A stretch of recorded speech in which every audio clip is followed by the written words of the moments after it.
Who is she again? I said she is my cousin, sorry, the consultant. The velvet curtains of the Seoul Arts Center rose to a standing ovation, but Sojun Kang didn't hear the music. He was too busy staring across the gilded expanse of the opera house at Box 12. There, bathed in the amber glow of the chandelier, sat Saneli Siwe.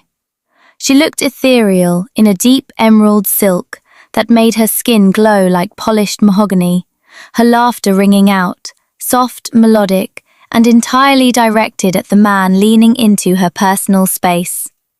He was younger than Sojun, with a sharp jawline and the kind of easy, effortless charm that suggested he had never had to kill for what he wanted. His hand rested casually on the back of Sunny's chair, his thumb grazing the bare skin of her shoulder. Sojun's fingers tightened around his crystal glass until the base hairline fractured. A low, dangerous heat crawled up his neck. He didn't look away, even as his lead enforcer, Minho, leaned in to whisper, "Sir, should we move?" "Now," Sojun hissed, his voice a serrated blade. He didn't wait for his men. He moved through the crowd like a predator through tall grass, his presence parting the sea of socialites who sensed the sudden lethal shift in the room's temperature. By the time he reached the corridor leading to the private boxes, his heart was a rhythmic hammer against his ribs. He burst into Box 12, his jaw set, ready to tear the man apart and drag his wife home by the wrist. The box was empty. The two silk-upholstered chairs sat vacant. A single program lay on the floor, and the faint, lingering scent of Sunny's vanilla and sandalwood perfume hung in the air like a taunt.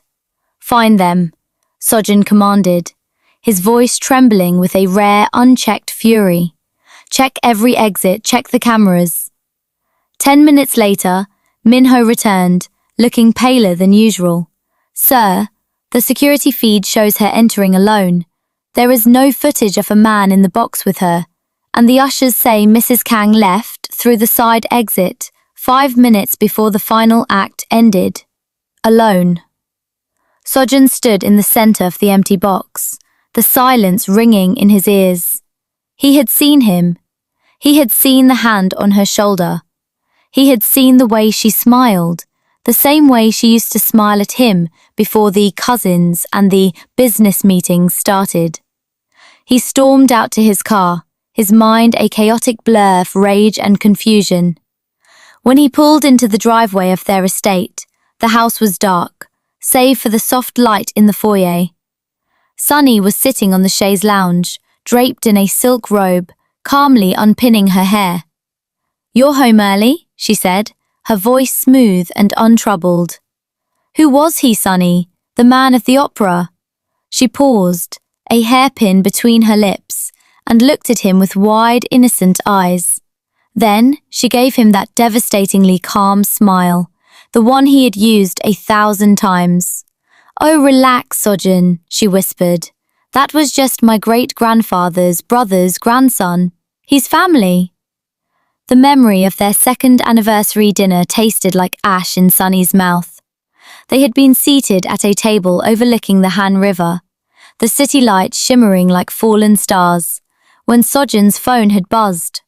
5 minutes later, a woman in a dress far too short for a business meeting had slid into the chair beside him.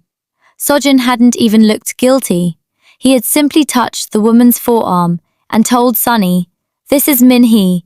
She's a structural consultant for the new peer project. We have urgent matters to discuss." Sunny had spent that night eating cold lobster in silence while they whispered. She had watched the consultant giggle at Sojun's dry wit, noticing how her hand lingered on his sleeve. When they left, Sojun had kissed Sunny's cheek with a distracted clinical coldness and sent her home in a separate car. Now, sitting in the dim light of her dressing room, Sunny traced the edge of an old, tattered photograph of her mother. Her mother had taught her that dignity was a woman's armor, but Sunny realized that in Sojun's world, armor was only useful if you knew how to swing a blade. She picked up her burner phone, the one Sojin's tech team didn't know existed. She didn't need a consultant. She needed an actor. She scrolled through a private encrypted gallery until she found the profile of a man named Elias. He was an expatriate, a former theatre student with a face that could stop a heart, and a background that was a literal ghost in the Korean system. He was perfect. He looked like the kind of man who belonged in a palace, yet he carried the shadow of someone who could disappear in an instant. "I need a cousin," Sunny whispered into the receiver when the call connected. "One with expensive taste and no paper trail." "A cousin for how long?" the voice on the other end asked, sounding amused. "Until my husband starts to doubt his own sanity," she replied. Sunny hung up and looked at her reflection. The soft, patient wife was still there in the mirror, but behind her eyes, something sharper was beginning to take shape. She realized that the art of the lie wasn't about the complexity of the story. It was about the conviction of the teller. Sojin had spent years perfecting the script. He just didn't realize that Sunny had been the one directing the scenes from the shadows all along. She stood up, smoothed the silk of her robe, and walked toward the bedroom. Tonight, Sojun would come home smelling of expensive whiskey and another woman's perfume. And for the last time, she would offer him a glass of water and a polite smile. But tomorrow, the family tree was going to grow a very sudden, very handsome new branch. The air inside the velvet room was thick with the scent of aged tobacco and the kind of quiet, dangerous wealth that didn't need to shout. Sojin sat in his usual corner booth, his eyes narrowed as he watched the center of the lounge. There, under a spotlight that seemed to follow her every move, was Sani. She wasn't alone. The man sitting across from her was draped in a charcoal wool coat that screamed European tailoring. He moved with a languid, royal grace, his fingers tracing the rim of a crystal flute as he leaned toward Sani. He looked like old money, the kind that owned half of a continent and preferred to stay out of the tabloids. Sani laughed, a genuine, throat-deep sound that Sojin hadn't heard in their house for years, and for a fleeting moment, she looked entirely out of reach. Sojin's jaw tightened until it ached. He didn't make a scene. A man in his position didn't brawl in public.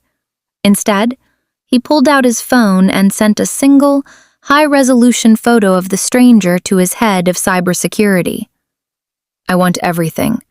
Bank records, flight manifests, birth certificates. Now." He watched as Sani leaned in, whispering something into the man's ear that made him smile, a sharp, knowing flash of teeth. Then, as if sensing the weight of Sojin's gaze, the stranger looked up. He didn't flinch. He simply raised his glass toward Sojin in a silent, mocking coast before turning his attention back to Sani. An hour later, Sojin was back in his study, the silence of the mansion pressing in on him. His lead tech expert, Choi, stood by the mahogany desk, staring at a tablet with a look of pure confusion. "Well?" Sojin demanded, his voice a low growl. "Sir, I don't know how to tell you this," Choi stammered, sliding the tablet across the desk. "The facial recognition software ran through every domestic and international database. Interpol, high society registries, even the deep web forums for private security. We ran his biometrics against every known airport camera in the last 48 hours. Sojin looked at the screen. The search results were a sea of red text. "And?" "Nothing," Choi whispered. "It's as if he doesn't exist. No digital footprint, no credit history, no name. He's a ghost, sir. A complete invisible man." Sojin stared at the empty search fields, a cold, unfamiliar prickle of sweat forming at his hairline. He had spent his life making people disappear, but he had never encountered someone who had never appeared to begin with. The door to the study creaked open, and Sani stepped in, still smelling of the night air and that stranger's expensive cologne. She looked at the tablet on his desk, then at Sojin's pale face, and smiled that effortless, terrifyingly calm smile. "Searching for someone, darling?" she asked softly. "You really shouldn't stress yourself.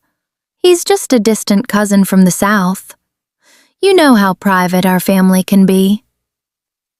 Sojin didn't bother with the chair. He stood over the table, his shadow stretching across Sani's plate like a stain. The sun was too bright for a morning this tense, illuminating the fine, mocking shimmer of her silk blouse. He leaned down, palms flat on the white linen, until he was close enough to see the terrifyingly steady pulse in her neck. "The games end today, Sanalisiwe," he said, his voice a low, jagged vibration. "I want his legal name, his employer, and his reason for being in my city. If you lie to me again, I'll burn every bridge he uses to get home." Sani didn't flinch. She took a slow, deliberate sip of her coffee, the porcelain clinking softly against her teeth. When she finally looked at him, her eyes were as flat and reflective as obsidian. "You're overreacting, Sojin," she said, her voice dropping into a smooth, rehearsed cadence. "He's a specialist I've brought in to handle a few delicate matters. The details are far too technical for you to worry about right now. I have everything under control." Sojin froze. The words hit him with the force of a physical blow. It wasn't just the phrasing, it was the exact inflection, the patronizing dip in her voice at the word technical. It was the same sentence he had used 6 months ago, almost to the day, when she had found a strange woman's lipstick in his car. "Don't use my words on me," he snarled, his fingers curling into the tablecloth. Sani tilted her head, a ghost of a smile playing on her lips. "I'm not sure what you mean. I'm just trying to protect you from unnecessary stress. You've been looking so tired lately. Why don't you go to the office and let me handle the domestic side of things?" She stood up, smoothing the front of her skirt with a slow, agonizing grace. She began to pace the length of the dining room, her heels clicking a rhythmic, taunting beat. "Besides," she continued, glancing at her watch with a look of feigned urgency, "I have a heavy schedule today. There's a new gallery opening, and I promised my cousin I'd be there to support his latest acquisition. It's a family obligation, Sojin. You, of all people, should understand the importance of family." The irony was a suffocating pressure in the room, thick enough to make Sojin's lungs ache. She was reciting his history back to him, turning his own excuses into a noose. Every time he had stood in this very room and lied about a late-night meeting, every time he had dismissed her intuition as paranoia, he had been handing her the stone she was now using to pelt him. "I'm not going anywhere until you tell me the truth," he said, but even to his own ears, his authority sounded brittle. Sani reached the door, turning back to give him one last, lingering look. "The truth is a luxury you haven't paid for in years, darling. If you keep pushing, you might find that the cost is more than you can afford." She walked out without looking back, leaving him standing in the echoing silence of a house that no longer belonged to him. The invitation arrived via a grainy photo message from Minho. Sani was at the Leclerc boutique, the kind of place where you had to be buzzed through 3 layers of reinforced glass just to see the price tags. Sorjan arrived 10 minutes later, his blood humming with a frantic, cold energy. Through the storefront's crystal-clear window, he saw her. She was draped in a cream trench coat, her head tilted as an older man with silvered hair and a suit that cost more than a mid-sized sedan draped a collar of pearlescent diamonds around her neck. The man's movements were intimate, his hands lingering near the nape of Sani's neck with a familiarity that made Sorjan's vision blur at the edges. He pushed through the doors, the chime of the boutique's bell sounding like a funeral knell. "Sani," Sorjan said, his voice a jagged rasp that cut through the soft jazz playing in the background. She didn't startle. She simply turned, the diamonds catching the light and throwing sharp, jagged sparks across her collarbone. The older man stepped back, his expression one of bored, aristocratic curiosity. "Sorjan, you're early for your afternoon briefings," Sani said, her tone as smooth as the silk scarf around her wrist. She gestured toward the silver-haired stranger. "You haven't met my great-grandfather's youngest brother, have you? He's visiting from Durban. He has such an eye for rare stones." Sorjan stared. The man looked nothing like the Delamini lineage he had mapped out in his head. "Your great-grandfather's brother would be nearly a century old, Sani. This man is barely 60. The stranger laughed, a rich, resonant sound that felt like a slap. "Good genes run in the family, young man. Though I suppose you've been too busy with your consultants to keep track of the elders." "We're leaving," Sorjan said, reaching for Sani's arm. She stepped back, just an inch, but it felt like a mile. "Actually, we were just heading to tea. Why don't you head back to the office? You look like you've been chasing shadows all morning." Sorjan didn't go to the office. He went to the basement of his headquarters, where the physical archives of his intelligence network were kept. He tore through boxes of scanned South African records, his tie loosened and his sleeves rolled up, looking for a name, a face, a birth certificate that mentioned a younger brother. He searched for hidden adoptions, secret scandals, anything that could justify the presence of the man in the boutique. He found nothing. No great-uncle, no hidden relative, just a void where Sani's family tree should have been. By the time the sun began to dip, casting long, bruised shadows across the floor, Sorjan realized the true horror of the situation. He wasn't just losing his wife. He was losing his grip on reality. He was a man who lived by the rule of the known, and Sani had just turned his life into a series of beautiful, untraceable question marks. He looked at the empty folders on his desk, the silence of the room punctuated only by the frantic thud of his own heart.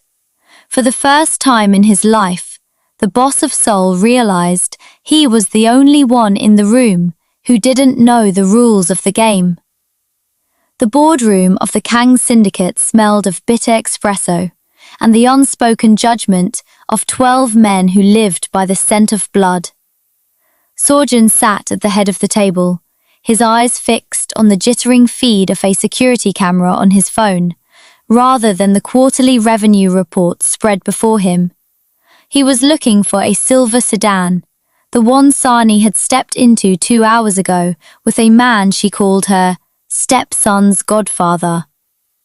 "The port authority is wavering, boss," Minho said, his voice hesitant, slicing through Sorjan's spiral.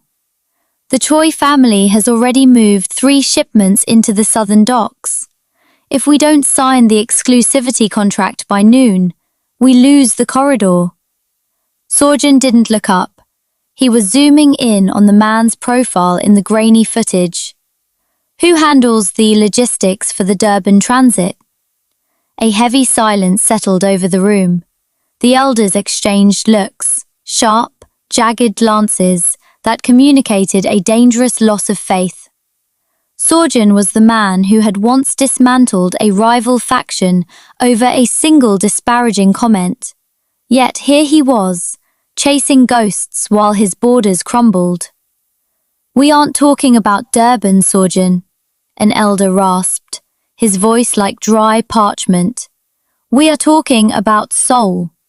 Your focus is fractured. Rumors are circulating that you've lost control of your own house. And if a man cannot command his wife, how can he expect to command an empire?" Sojun's head snapped up, his gaze finally locking onto the elder with a flash of the old, lethal steel. "My house is my business." "It's becoming everyone's business," the elder countered, undeterred. "The woman was seen at the races yesterday with a man from the British consulate. She called him a distant nephew. You're being mocked in every tea house from here to Incheon." Sojun felt the humiliation like a slow-acting poison. Sani wasn't just distracting him. She was dismantling his reputation with surgical indifference. She was winning on two fronts, eroding his sanity within their walls and eroding his authority outside of them. Every relative she introduced was a fresh crack in the foundation of his power. He stood abruptly, the heavy chair screeching against the floor. "The meeting is over. Sign the contract. Use whatever force is necessary." He stormed out, but as he reached the elevator, his phone chimed. It was a photo from a number he didn't recognize. Sani was at a waterfront cafe, her head thrown back in a laugh, a man's hand resting possessively over hers. The caption was a single line: "Meeting with the family lawyer's son. Don't wait up." Sojun punched the elevator wall, the dull thud echoing in the empty hall. He was the most feared man in the city, yet he was being outmaneuvered by a woman who had spent 3 years saying nothing at all.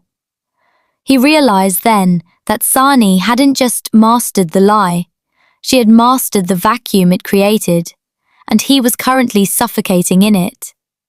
The air in the surveillance hub was frigid, the hum of high-end servers providing a steady, mechanical pulse that did nothing to soothe the throbbing in Sojun's temples.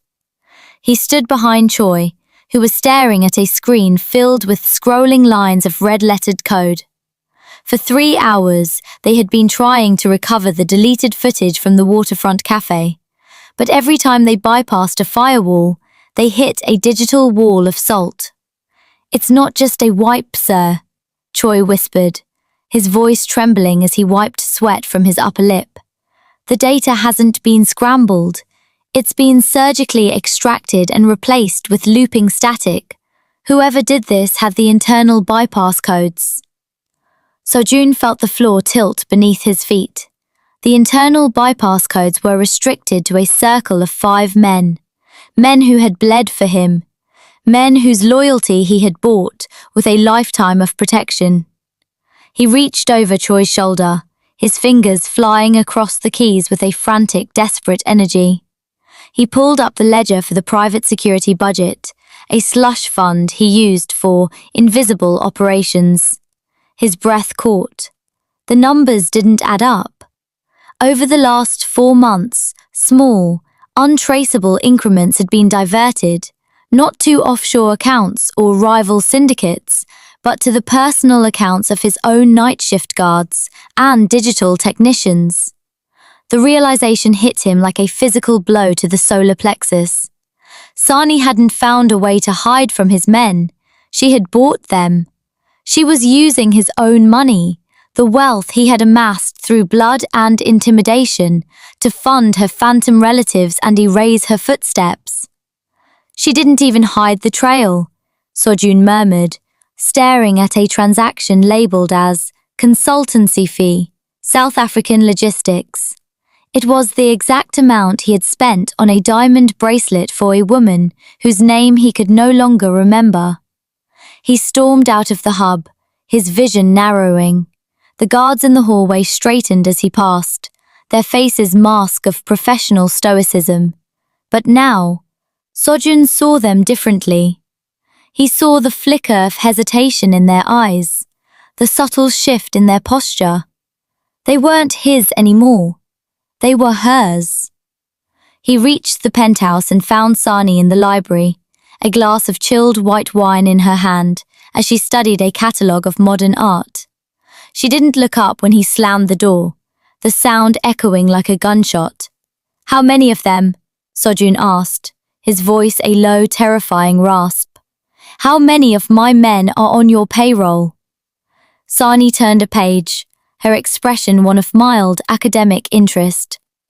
"Payroll is such a vulgar word, Sojun.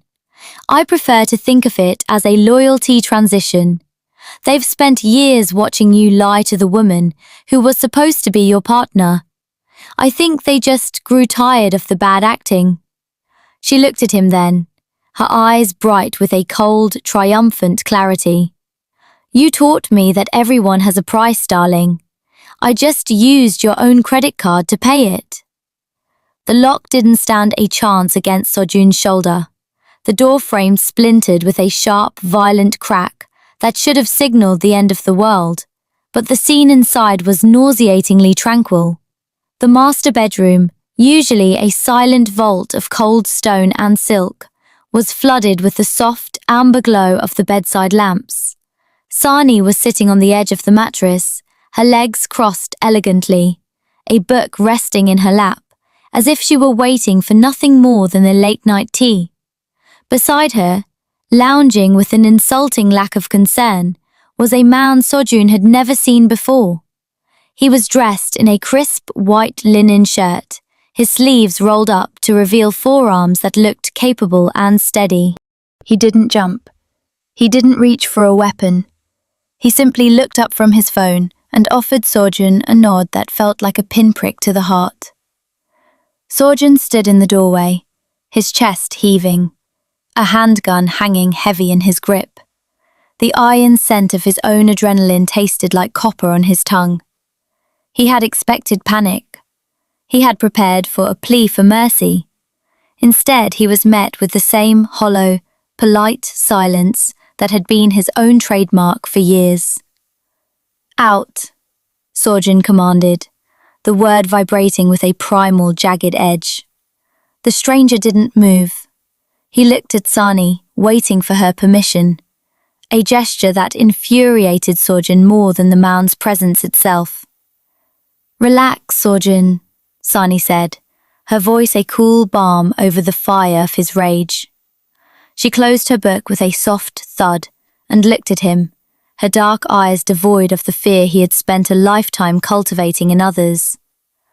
"You're making a scene in front of the guests. He's well, let's just call him my brother's best friend. He's staying for the night." The guest wing felt so impersonal, didn't you think? "I will kill him where he sits," Sojun hissed, his knuckles white against the grip of the pistol. "With what justification?" Sani asked, rising slowly. She walked toward him, stopping just inches from the barrel of the gun.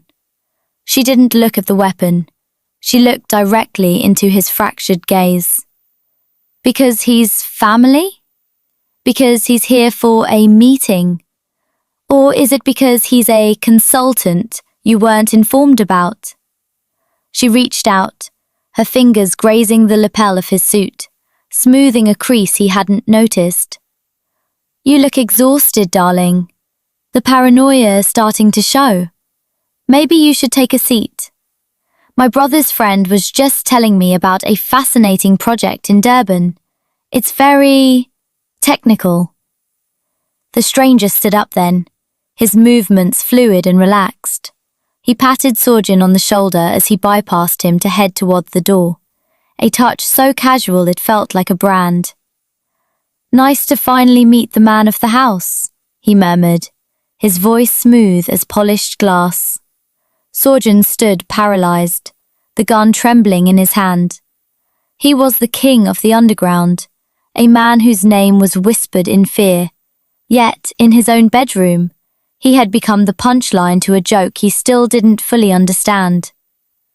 Sani turned back to the bed, clicking off the lamp, leaving him standing in the shadows of a reality he no longer controlled. Sani gave a small, almost imperceptible nod, and the man, the brother's best friend, stepped into the hall without a word, the door clicking shut behind him with a finality that left the room ringing.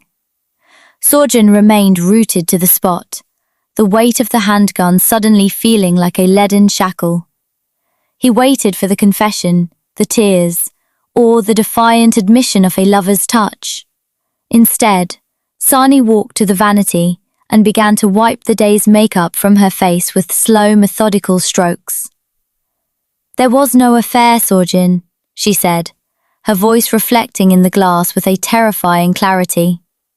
"There were no cousins, no nephews, and certainly no great-uncles. The man who just left is a freelance stage actor. The one at the opera? A retired bodyguard I found in a public park and paid for 2 hours of his time. Even the silver-haired gentleman of the boutique was just a man who missed his own daughter and was happy for the company and a free lunch." Sorjan felt the air leave his lungs in a sharp, jagged burst. "You're lying. My team, the digital trails, the money. The money was yours," she interrupted, turning to face him, her skin bare and glowing under the harsh vanity lights. "I didn't have to hide the traces because there were no traces to find. I didn't want a lover. I wanted a mirror. I wanted you to feel that cold, sickening twist in your gut every time I gave you a name that didn't fit a face. I wanted you to know exactly how it felt to be told, 'Relax,' while the person you trust the most is rewriting reality right in front of you." Sorjan's hand dropped, the pistol thudding onto the thick carpet. The silence of the room was no longer a sanctuary. It was a cage. He looked at the woman he had married, the woman he thought was a quiet, manageable fixture in his life, and realized he had never known her at all. He had been looking for a rival syndicate, a traitor in the ranks, or a hidden romance, but the only enemy in the room was the ghost of his own behavior. "You spent 3 years treating me like I was blind," Sani said, walking toward him until she was close enough to see the shattered reflection of his ego in his eyes. "You thought your lies were a mercy. I just wanted to show you that they were a choice. I never touched another man, Sorjan. I didn't have to. The idea of it was enough to bring you to your knees, wasn't it?" She reached out and took the handgun from the floor, placing it calmly on the nightstand. "The game is over now. There's no one else in the house, just the 2 of us, and the 3 years of lies you built this bed on." The air in the bedroom was stagnant, stripped of the frantic electricity that had fueled Sorjan's paranoia for weeks. He looked at the nightstand where his weapon sat, a cold, heavy piece of metal that had proven utterly useless against the woman standing before him. Sani didn't look like a victim, and she didn't look like a villain. She simply looked finished. She reached into the pocket of her silk robe and pulled out a slim, cream-colored envelope. She didn't throw it. She placed it on the edge of the mattress with the same delicate precision she had used to arrange the family photos he had agonized over. "Sign them, Sorjan," she said, her voice devoid of bitterness. It was the sound of a final tally. "The house, the cars, the accounts. I've left you everything. I don't want the spoils of a war I never asked to fight." Sorjan stared at the envelope. He didn't need to open it to know what was inside. The final signature wasn't just a legal requirement. It was the last cord connecting him to a version of himself he no longer recognized. "You did all of this for a divorce?" he asked, his voice sounding thin, like a recording played from a great distance. "You could have just asked." Sani let out a short, dry laugh that didn't reach her eyes. I did ask. I asked with my silence. I asked with my tears 3 years ago. I asked every time I looked at you and gave you a chance to tell me the truth. But you preferred your scripts. You preferred the cousins and the consultants because they kept you in control. She walked to the wardrobe and pulled out a single, modest suitcase she had hidden in the back. She hadn't packed the diamonds he had bought her or the designer gowns that filled the room. She had only the things she had brought with her from Durban, the items that belonged to the woman he had tried to erase.